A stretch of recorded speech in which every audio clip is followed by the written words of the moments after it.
Entrevista Venevisión. Líder en opinión. Por tu canal independiente, Venevisión. Muchísimas gracias por acompañarnos en Entrevista Venevisión. Ya estamos listos para iniciar nuestra conversación con el invitado del día de hoy, Eduardo Fernández, presidente del IFEDEC.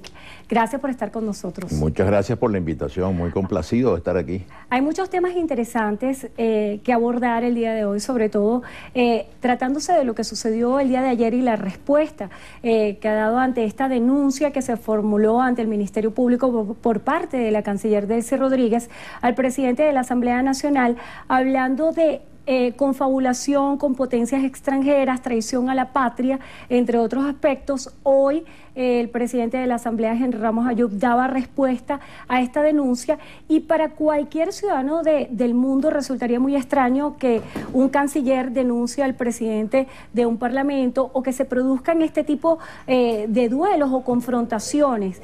Yo tengo aquí en mi mano su libro, Aquí y Ahora. Estoy empezando a revisarlo y vi que una de las partes que usted dedica mucha atención es a la necesidad de una política diferente, una política superior.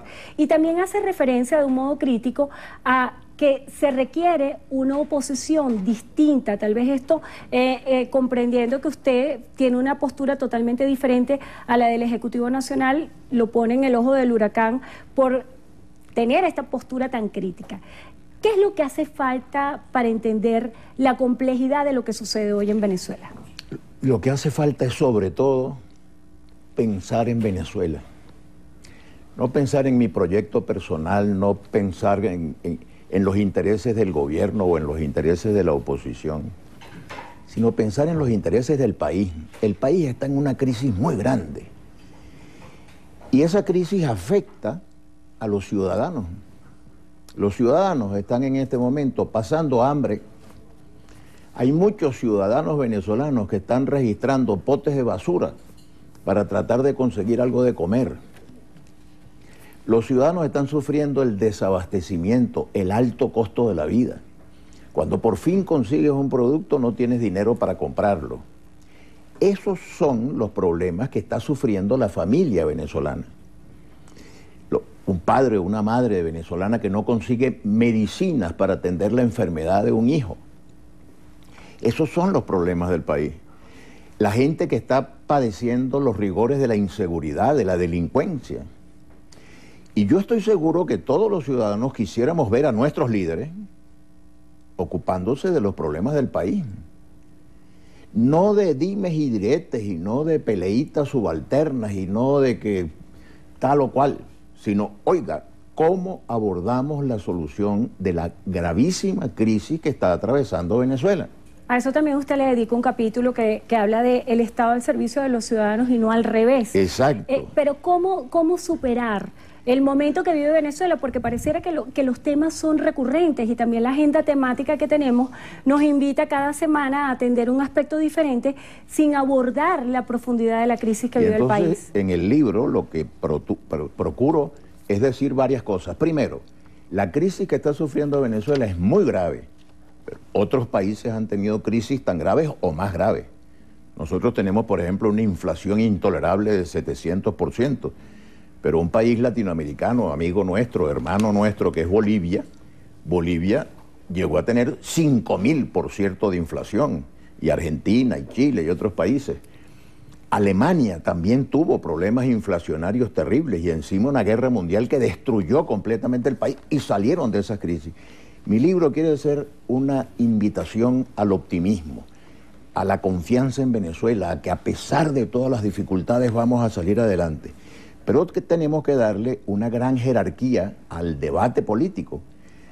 No perder tiempo en pleitos subalternos, sino procurar una agenda. Y entonces propongo esta agenda. 5 puntos.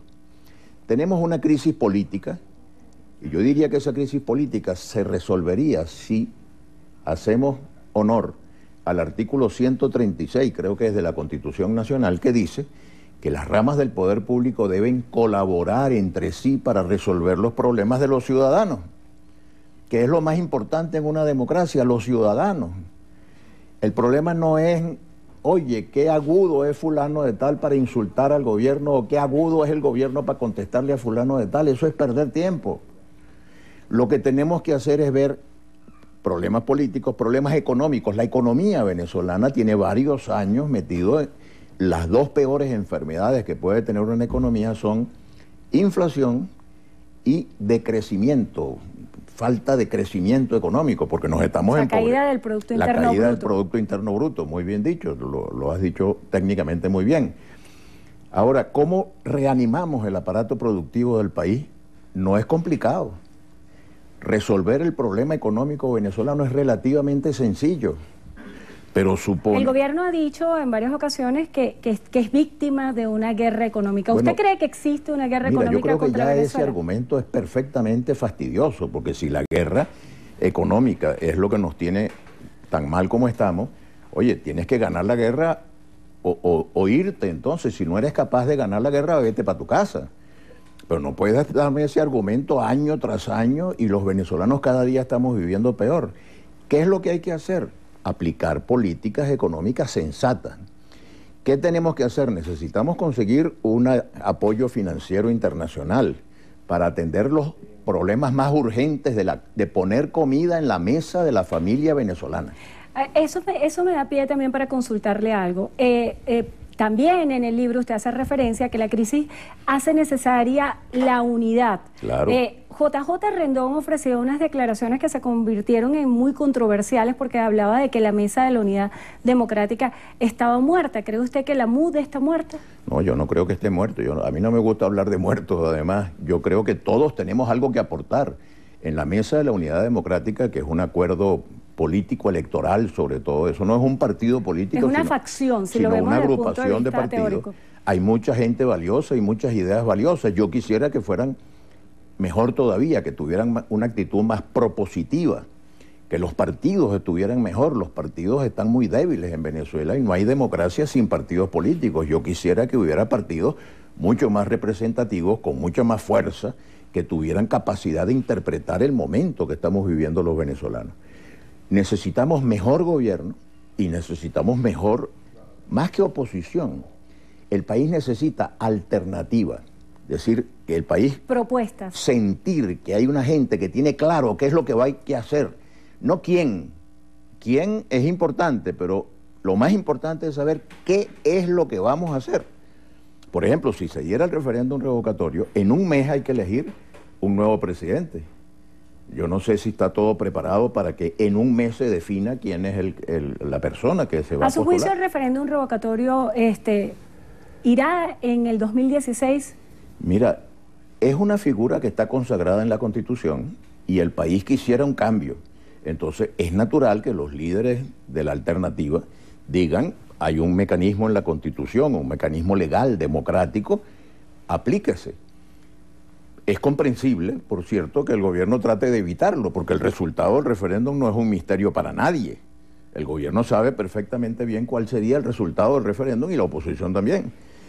De modo que lo que le tenemos que pedir al gobierno es que se mantenga dentro del respeto a la Constitución y a la ley, que mantenga el instrumento que ellos mismos incorporaron a la Constitución, porque ese instrumento no existió nunca en las constituciones anteriores de Venezuela. Además, yo me imagino que son muy pocos los países que tienen esa figura del referéndum revocatorio. Pero ahí está, y es natural que la oposición intente utilizarlo. Pero, permítame decir algo. Yo estoy convencido de que mucho más importante es la agenda de los problemas de los ciudadanos venezolanos. La gente quiere conseguir comida.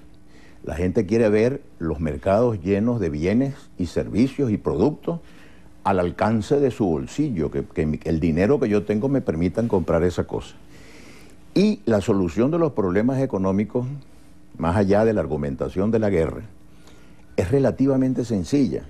Si se aplica el sentido común, la mayoría de los economistas, que Venezuela tiene economistas muy competentes, la mayoría no, la unanimidad, recomiendan 3 o 4 cosas. Hay que eliminar los controles artificiales de la economía, hay que eliminar el control de cambios, hay que eliminar el control de precios, hay que estimular la producción, hay que promover las inversiones. El país no va a crecer si no tiene más y mejores inversiones públicas y privadas, nacionales e internacionales. Esas cosas están dichas en mi libro. Y yo le pido a los venezolanos, mira, ocupémonos de resolver los problemas estos y no perdamos más tiempo en pleitos inútiles.